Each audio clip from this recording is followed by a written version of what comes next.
Hello everyone. सभी को नमस्कार। जुडिशरी विंग्स के यूट्यूब चैनल में आप सभी का स्वागत है। तो साथियों, बहुत सारे छात्रों के बीच में गहमा गहमी का माहौल है कि उन्होंने एआईबी पास कर लिया है और अब उसके बाद वो क्या करें। साथ ही साथ में अभी 29-30 मार्च को फिर से उत्तर प्रदेश बार काउंसिल का इंटरव्यू है। तो जिन छात्रों ने एआईबी पास कर लिया है, अब उनके लिए आगे का क्या प्रोसेस होगा, या जिन छात्रों ने रजिस्ट्रेशन करा लिया था अब उनके लिए आगे का क्या प्रोसेस होगा। तो ये मैं प्रयास करूंगा कि सारे स्टेट्स के लिए मैं बता दूं, मतलब यूपी, बिहार, झारखंड, दिल्ली, हिमाचल प्रदेश, जितने भी जहाँ के विधि के छात्र हैं जिन्होंने एआईबी का एग्ज़ाम दिया है। तो ये वीडियो उन सभी के लिए बहुत ही महत्वपूर्ण होगा। ये वीडियो में बताऊंगा कि आपको अब आगे क्या करना है अगर आप एआईबी पास कर लिए हैं। और जो उत्तर प्रदेश में अभी चल रहा है इंटरव्यू का जो प्रोसेस चल रहा है वो अभी भी चल रहा है। 29-30 मार्च को है नेक्स्ट इंटरव्यू। तो उनके लिए भी मैं कुछ बताऊंगा महत्वपूर्ण चीज़ें कि वेरिफिकेशन कैसे हो रहा है। बहुत सारे लोगों के बीच में कन्फ्यूजन है, बहुत सारे लोग आके टेलीग्राम में पूछ रहे हैं और उनका जवाब भी दिया जा रहा है। बहुत सारे लोग कहेंगे कि स्पैम मैसेजेस कर रहे हैं, तो उनको भी एक जवाब दे देते हैं ताकि आप सभी को जो दिक्कत आ रही है कि अब आगे का क्या प्रोसेस होगा, आपने एआईबी पास कर लिया है या अभी आपका इंटरव्यू है तो आपको क्या क्या करना है, वो सारी चीज़ें मैं प्रयास करूंगा कि इस वीडियो में कवर हो जाए और आपको कोई भी किसी तरीके का डाउट ना रहे।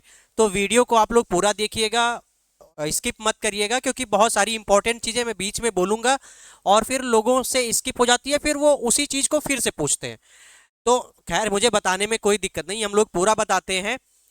फिर भी आप लोग भी उस चीज़ को समझिए कि वीडियो को पूरा देखिए और अपने उन सभी दोस्तों के साथ में शेयर कर दीजिए जो अभी एआईबी का एग्ज़ाम दिए हैं, वो पास हो गए हैं या फेल हो गए हैं। तो जो फेल हो गए हैं उनके लिए भी मैं कुछ चीज़ें बता दूंगा ताकि वो कैसे पास हो जाएं, और जो लोग पास हो गए हैं उनके लिए भी मैं प्रोसेस बता दूंगा, या जिन लोगों ने अभी एआईबी नहीं दिया है और अभी वो इंटरव्यू देने जा रहे हैं उनके लिए भी मैं चीज़ें बता दूंगा कि आपको क्या क्या करना है। तो इन सब चीज़ों के लिए आपको तैयार रहना है। तो चलिए, आइए शुरू करते हैं अपना ये वीडियो।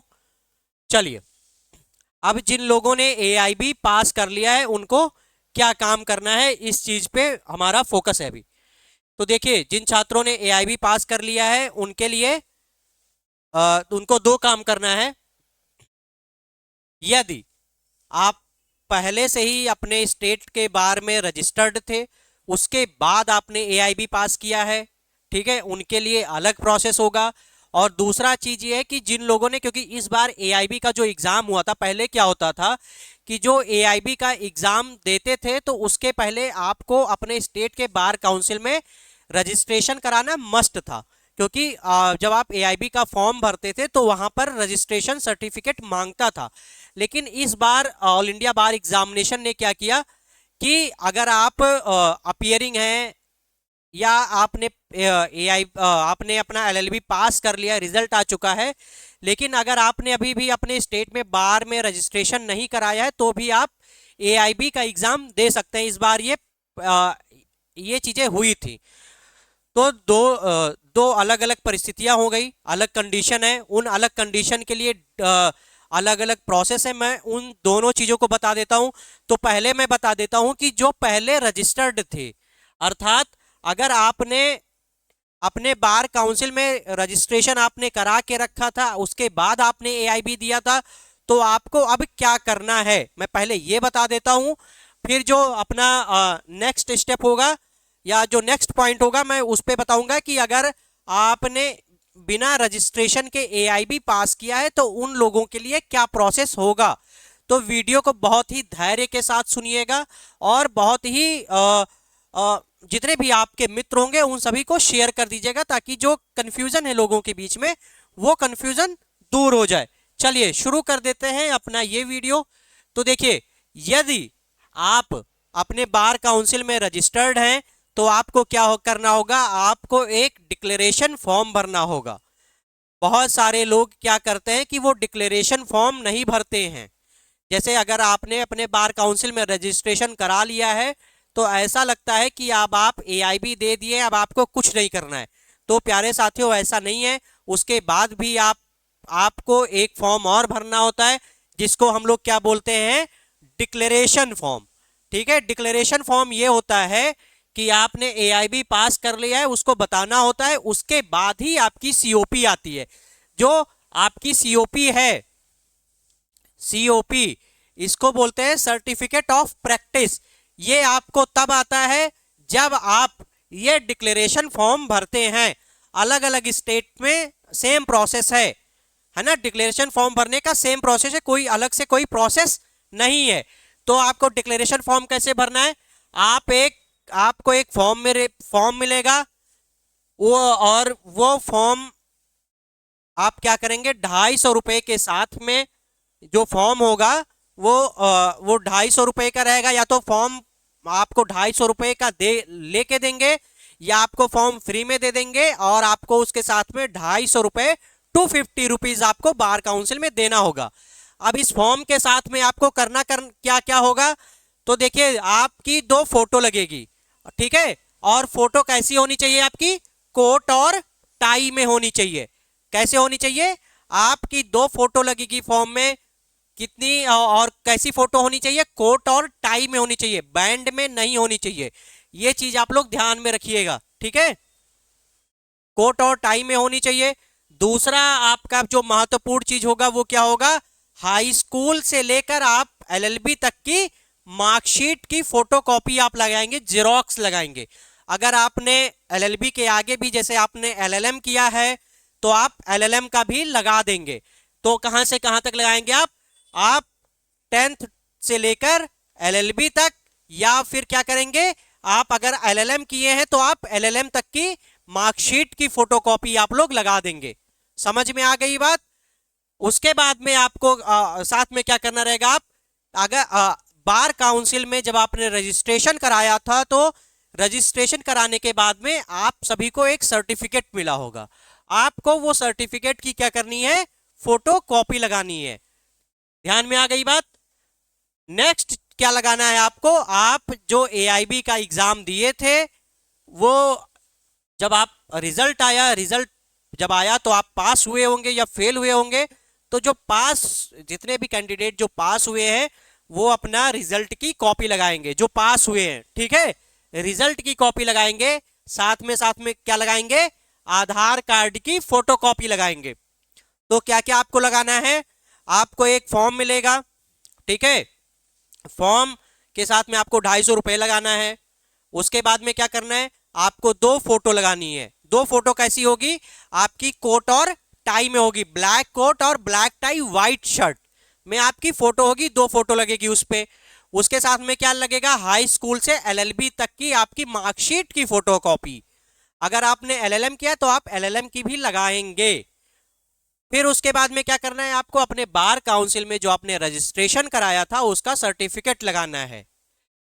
उसके साथ में एक चीज और लग जाएगी, वो आपके आधार कार्ड की फोटोकॉपी हो जाएगी जो आपके पहचान के रूप में काम करेगी। समझ में आ गई बात। कोई कंफ्यूजन है तो बताइए, नहीं है ना। कोई कंफ्यूजन होता है तो आप लोग पूछ लीजिएगा टेलीग्राम चैनल पे मेरे।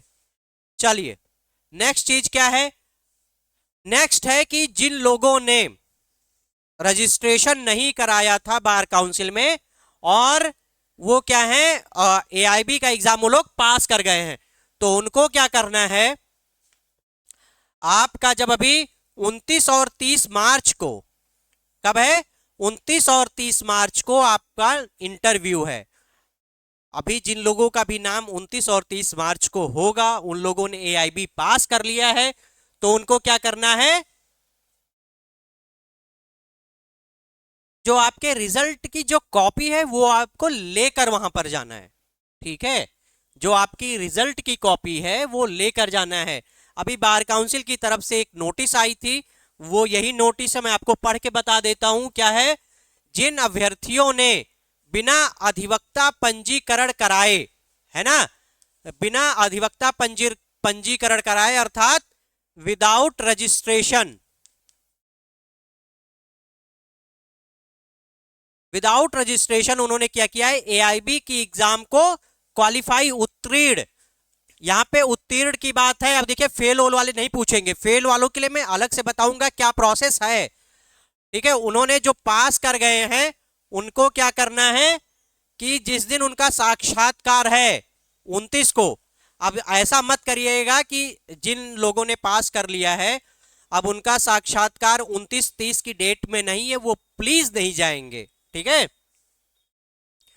जिसका भी नाम है 29-30 को, अगर वो एआईबी पास कर लिए हैं तो अपने एआईबी की परीक्षा की उत्तीर्ण कंप्यूटर कॉपी अर्थात जो आपने अपना रिजल्ट डाउनलोड किया है उसको आप लोग क्या करेंगे, एक कॉपी उसकी भी निकालेंगे अपने सारे डॉक्यूमेंट्स के साथ में। जैसे बहुत सारे लोग कंफ्यूज होते हैं, मैं फिर से बता देता हूं कि जब आप इंटरव्यू देने जाएं तो आप अपनी 10th से लेके एलएलबी तक या एलएलएम तक जहां तक भी आपने पढ़ाई की है अपनी, उसकी ओरिजिनल कॉपी लेकर जाइए। अगर आपके पास ओरिजिनल कॉपी नहीं है तो आप फोटो कॉपी जरूर लेकर जाइए। वहां पे एक आप बता दीजिएगा कि आपके पास ओरिजिनल कॉपी क्यों नहीं, अगर पूछा जाता है तो। वैसे नहीं पूछा जाता है, लेकिन अगर पूछा जाता है तो एक वाजिब उत्तर दे दीजिएगा आप लोग कि क्यों नहीं है आपके पास, खो गया है, मिल नहीं रहा है, कॉलेज वाले नहीं दिए, जो भी चीजें है जो आपको उचित लगे। तो आप एक क्या करेंगे, कंप्यूटर कॉपी लेके जो इंटरव्यू बोर्ड है, साक्षात्कार बोर्ड के समक्ष उपस्थित होना सुनिश्चित करें। एक दो कंफ्यूजन और है लोगों के बीच में, मैं वो भी क्लियर कर देता हूं। कुछ लोग आ रहे हैं, बात कर रहे हैं पुलिस वेरिफिकेशन की। किसकी बात कर रहे हैं, पुलिस वेरिफिकेशन की बात कर रहे हैं।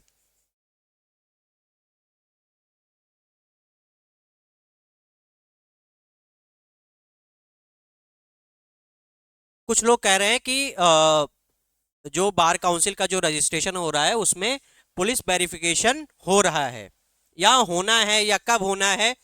तो देखिए, बार काउंसिल का जो नोटिस आया था उसमें कहा गया था कि सारे अधिवक्ताओं का जो रजिस्ट्रेशन करा रहे हैं उनका पुलिस वेरिफिकेशन कराया जाएगा। लेकिन अगर अभी नहीं हो रहा है तो आप लोग निश्चिंत रहिए। अगर आपने कोई अपराध नहीं किया है तो आपको पुलिस वेरिफिकेशन से डरने की कोई जरूरत नहीं है। और अगर आपने मान लीजिए कि कोई आपने अपराध किया है, आपके खिलाफ सच्ची एफआईआर है, झूठी एफआईआर है, तो भी आपको डरने की जरूरत नहीं है। आप उसको डिक्लेयर कर दीजिए कि इस थाने में मेरे विरुद्ध ये मुकदमा चल रहा है और वो साजिशन है या जो भी है, आप उसको डिक्लेयर कर दीजिए, कोई कंफ्यूजन नहीं है। वैसे पुलिस वेरिफिकेशन नहीं हो रहा है, मैंने लगभग 150 लोगों से बात किया है, किसी का अभी तक पुलिस वेरिफिकेशन नहीं हुआ है और उनको रजिस्ट्रेशन सर्टिफिकेट आके मिल भी गया है। तो इस चीज में आप लोग बिल्कुल भी कंफ्यूजन मत रखिए। और जो भी आपको दिक्कत है आप लोग पूछ लीजिए ग्रुप में आके, या आपको नंबर भी मिल जाता है वीडियो के नीचे, आप उस नंबर पर कॉल भी कर सकते हैं या व्हाट्सएप पे मैसेज भी डाल सकते हैं। ठीक है, एक कंफ्यूजन और आ रहा है कि जो लोग पिछले जैसे उनकी जो प्रीवियस डेट थी उसमें उन लोगों ने इंटरव्यू नहीं दिया या किसी कारणवश वो उपस्थित नहीं हो पाए, तो वो लोग कब इंटरव्यू देंगे। तो उनके लिए ये है कि आप अगर एक डेट में आपने इंटरव्यू अपना मिस कर दिया है या किसी भी वजह से आप उपस्थित नहीं थे, तो बार काउंसिल का सीधे सीधे नोटिस कहता है कि आपकी जून में जो नेक्स्ट इंटरव्यू डेट है आप वहां पर जाइए और अपनी बात बता दीजिए कि आप पिछले इंटरव्यू में नहीं उपस्थित थे, आप ये वाला इंटरव्यू देना चाहते हैं, तो आपका इंटरव्यू हो जाएगा। अगर वो जो भी डेट देते हैं कि आपको इस दिन बुलाते हैं, किसी भी दिन बुलाते हैं, तो आप वहां पर जाइए और अपना इंटरव्यू दे दीजिए। तो ये रही पूरी की पूरी बात आज की। तो जिन लोगों को कोई भी कंफ्यूजन है वो लोग आप बात कर सकते हैं, पूछ सकते हैं। अब मुझे नहीं लगता कि किसी को कोई भी कंफ्यूजन होना चाहिए। तो वीडियो को आप लोग बहुत शेयर कर दीजिए अपने उन सभी साथियों के साथ में जो एआईबी का एग्जाम दे दिए, पास हो गए हैं, ताकि उनको भी पता चले कि आगे का क्या प्रोसेस होगा। तो बहुत बहुत धन्यवाद आप सभी का।